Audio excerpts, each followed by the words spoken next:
بسم اللہ الرحمن الرحیم انما یخشی اللہ من عباده العلماء۔ جرأت کا نام ہے دیوبند والے، عالی مقام ہے دیوبند والے۔ الرحمن الرحیم الحمد للہ رب العالمین والصلاة والسلام على سید الانبیاء والمرسلین وعلى آلہ وصحبہ اجمعین، اما بعد۔ اعوذ باللہ من الشیطان الرجیم، بسم اللہ الرحمن الرحیم۔ ان عدة الشہور عند اللہ 12 شہرا فی کتاب اللہ یوم خلق السماوات والأرض منها 4 حرم ذلك الدین القیم۔ صدق اللہ العلی العظیم۔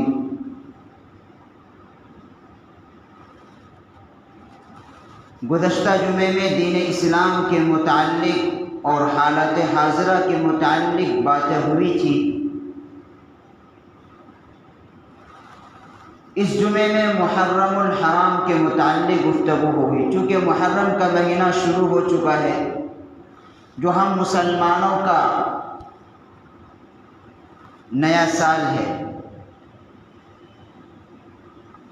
1445 ہجری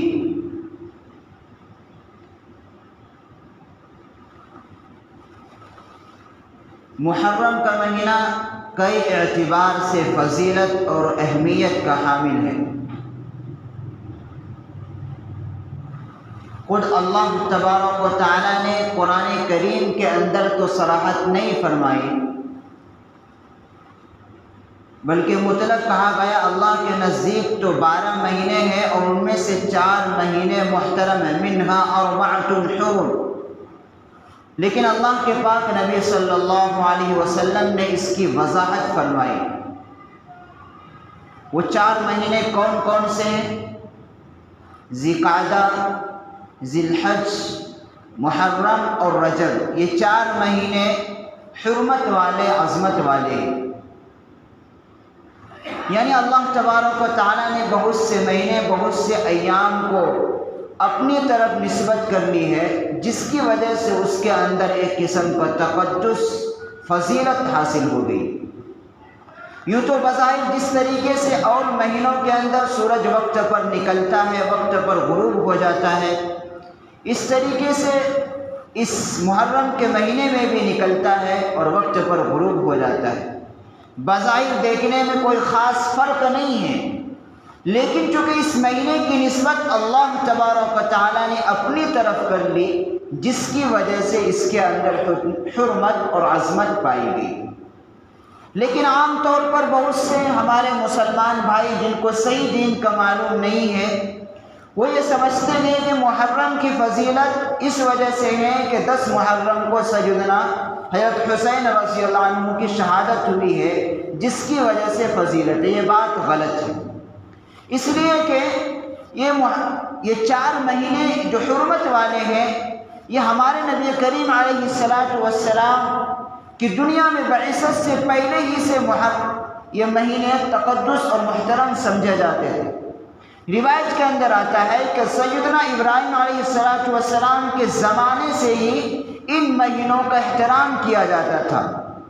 مشرکین اگرچہ وہ بت پرست تھے، وہ بتوں کی پوجا کرتے تھے، لیکن اس کے باوجود وہ ان 4 مہینوں کا احترام کیا کرتے تھے، ذی قعدہ، ذی الحج، محرم اور رجب۔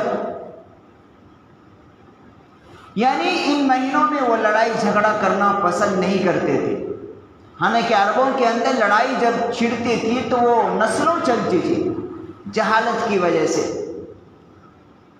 لیکن اگر لڑتے لڑتے ان 4 مہینوں میں سے مثلا محرم کا چاند نظر آ گیا تو وہ یہ کرتے تھے کہ کا احترام کرتے تھے، لیکن اس میں وہ یہ حد سے گزر جاتے تھے۔ وہ یہ کیا کرتے تھے، اپنی طرف سے اس میں اضافہ کرتے تھے کہ وہ یہ اپنے آپس میں مشورہ کر لیتے تھے کہ ہم جو ہے اس محرم جو مہینہ شروع ہو گیا ہے جو محترم ہے، ہم اس کو محرم کا مہینہ نہیں بلکہ سفر کا مہینہ اس کو ہم قرار دیتے ہیں، اور جب ہماری لڑائی ختم ہو جائے گی پھر اس کو محرم کا مہینہ مان لیں گے۔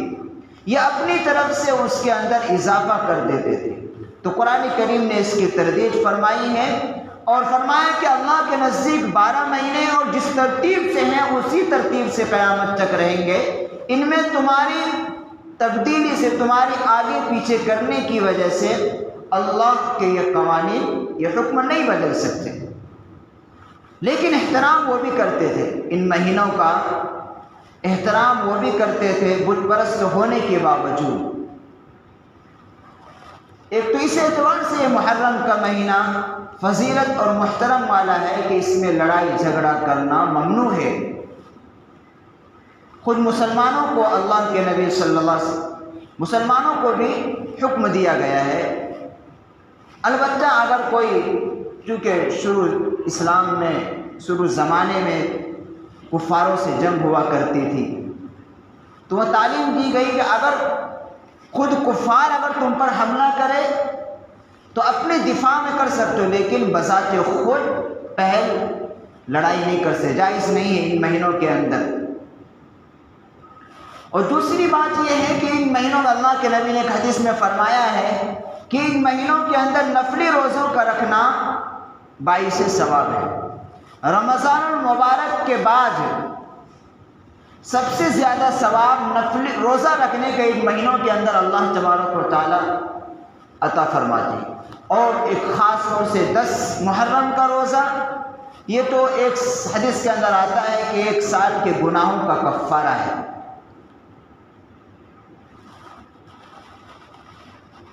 10 محرم کو روزہ جب نبی کریم علیہ السلام مکہ مکرمہ سے ہجرت کر کے مدینہ منورہ تشریف لائے تو آپ نے دیکھا کہ یہاں مدینہ کے یہود وہ 10 محرم کو روزہ رکھتے ہیں۔ تو ان سے معلوم کیا گیا کہ تم 10 محرم کو روزہ کس غرض سے رکھتے ہو؟ انہوں نے فرمایا کہ چونکہ اس دن میں اللہ تبارک و تعالیٰ نے حضرت موسیٰ علیہ السلام اور ان کی قوم کو فرعون ظالم و جابر بادشاہ سے نجات دی تھی اور فرعون غرق ہوا تھا، ہم اس خوشی میں جو ہے روزہ رکھتے ہیں۔ وہ فرعون کا واقعہ مشہور ہے جو قرآن کریم میں اللہ تبارک و تعالیٰ نے جگہ جگہ اس کو بیان کیا گیا کہ جب موسیٰ علیہ السلام اپنی قوم کو لے کر چلے تو اس کے تعاقب میں فرعون اپنے لشکر کے ساتھ آیا۔ جب دریا کے قریب موسیٰ علیہ السلام پہنچے، ان کی قوم پہنچے، تو قوم نے کہا اب تو ہم کیا ہے پکڑے چلے جائیں گے، پیچھے فرعون آ رہا ہے، آگے دریا ہے۔ موسیٰ علیہ السلام نے کہا کلا، ہرگز نہیں، ان معی ربی، بلکہ میرا رب میرے ساتھ ہے۔ چنانچہ اللہ نے حضرت موسیٰ علیہ السلام کو حکم دیا کہ اپنے عصا کو دریا پر مارو۔ جب حضرت موسیٰ علیہ السلام نے دریا پر جب اپنی عصا کو، لاٹھی کو مارا تو 12 چشمے، اس میں جو ہے 12 راستے بن گئے۔ 12 قبیلے تھے تو ہر قبیلے کے لیے ایک ایک راستہ۔ تو موسیٰ علیہ السلام اپنی قوم کے ساتھ عافیت کے ساتھ دریا سے پار ہو گئے۔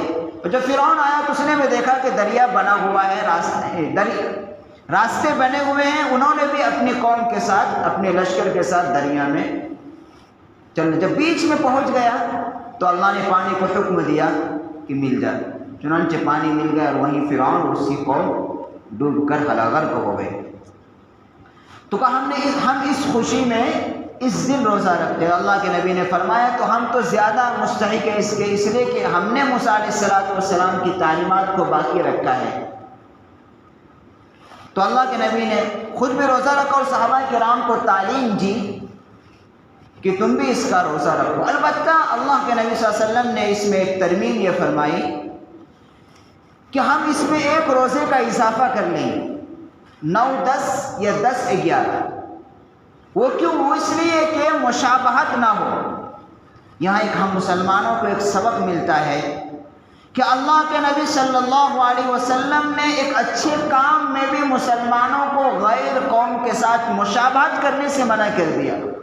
یہودی یہ جو ہے مسلمانوں کے کٹر دشمن ہے، شروع سے رہے،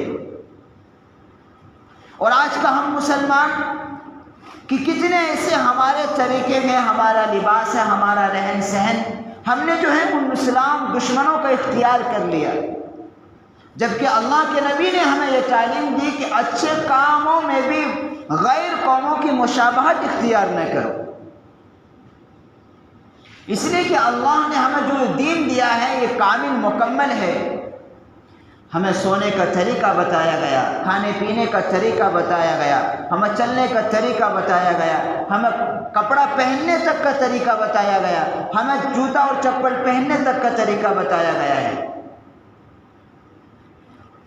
ہمیں تو ہر چیز کی تعلیم اللہ کے نبی، اللہ کی سیرت سے ہمیں ملتی ہے، لیکن آج کا مسلمان وہ ناجائز کاموں میں غلط مغربی تہذیب کے کلچر کو استعمال کر رہے، فالو کرتے۔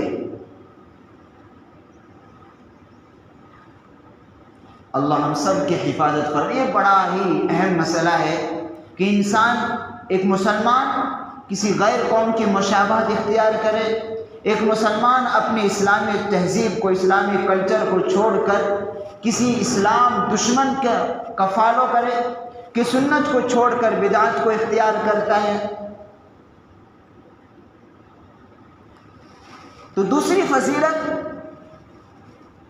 یہ اللہ کے نبی نے فرمایا کہ اس ماہ مبارک کے اندر نفلی روزہ رکھنا یہ باعث ثواب ہے، اور 10 محرم کا روزہ رکھنا، اور خاص کے ساتھ ایک روزہ اور ملا لے، یا تو 9 10 رکھے یا 10 11 رکھے، ایک نہیں رکھنا چاہیے۔ ایک رکھے تو علماء کرام نے کہا ہے کہ مکروہ تنزیہ، رکھے تو 2 رکھنا چاہیے۔ اور اس امید ہے کہ اللہ تبارک و تعالیٰ روزوں کی بدولت سے 1 سال کے گناہوں کا کفارہ معاف فرما دیتے۔ لیکن یہاں ہمیں سمجھنا چاہیے، جو آتے ہیں احادیث کے اندر روزوں سے، نمازوں سے گناہ معاف ہو جاتے ہیں، اس میں جو ہے علماء یہ کہتے ہیں اس سے صغیرہ گناہ معاف ہوتے ہیں، کبیرہ گناہ، بڑے گناہ معاف نہیں ہوتے، اس کے لیے توبہ شرط ہے۔ اسی طریقے سے اگر بندوں کے حقوق ہیں، بیوی کے حقوق ہیں، اولاد کے حقوق ہیں، پڑوسی کے حقوق ہیں، یا کسی کا مال لے رکھا ہے، دینے کا ارادہ نہیں ہے، دبا رکھا ہے، تو جو بندوں کے حقوق ہیں وہ تو بہرحال ادا کرنے، وہ معاف نہیں ہوتے، وہ ادا کرنے پڑتے ہیں۔ اسی طریقے سے جو کبیرہ گناہ ہیں وہ بھی، اس کے لیے بھی توبہ شرط ہے۔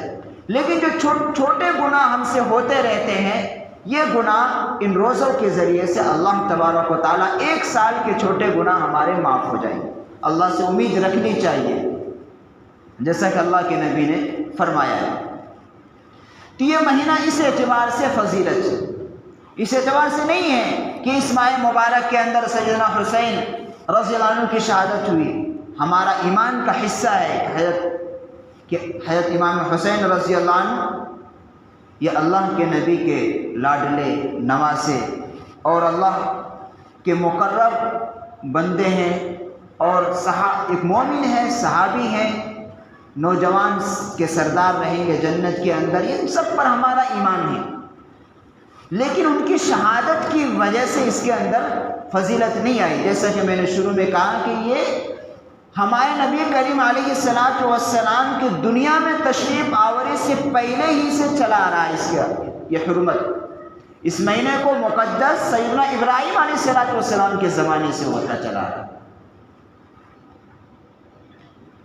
اور ایک اور روایت کے اندر آتا ہے، جو علماء نے بیان فرمائے ہیں، وہ یہ ہے کہ 10 محرم کو، جسے یوم عاشورہ کہتے ہیں، کہ اس دن اپنے گھروں کے اندر کھانے پینے کی چیزوں میں وسعت کرے، اپنے اہل و عیال کو، اپنے بیوی بچوں کو اچھا سے اچھا کھانا کھلائے۔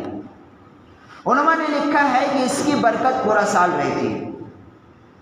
روزانہ عام دنوں کے اندر ہم اگر معمولی کھانا کھاتے ہیں سالن، لیکن اس دن اچھا کھانا بنائے، بہترین سے بہتر کھانا بنائے، اس کے کہتے ہیں کہ اس کی برکت پورا سال رہتی ہے۔ بہت سے بزرگوں کا اس پر عمل بھی رہا ہے، لیکن عام طور بہت سے لوگوں، ہمارے خود ہندوستان کے اندر مختلف علاقوں میں مختلف رسم و رواج ہے۔ کوئی یہ کہتا ہے کہ اس ماہ محرم کی 10ویں تاریخ کو چولہے پر جو ہے توا چڑھانا ہی نہیں چاہیے، کھانے کا ہنڈی چڑھائیں نہیں۔ وہ کہاں سے آ گیا پتہ نہیں، کون نے بتا دیا، ڈر سے نہیں چڑھاتے وہ کہ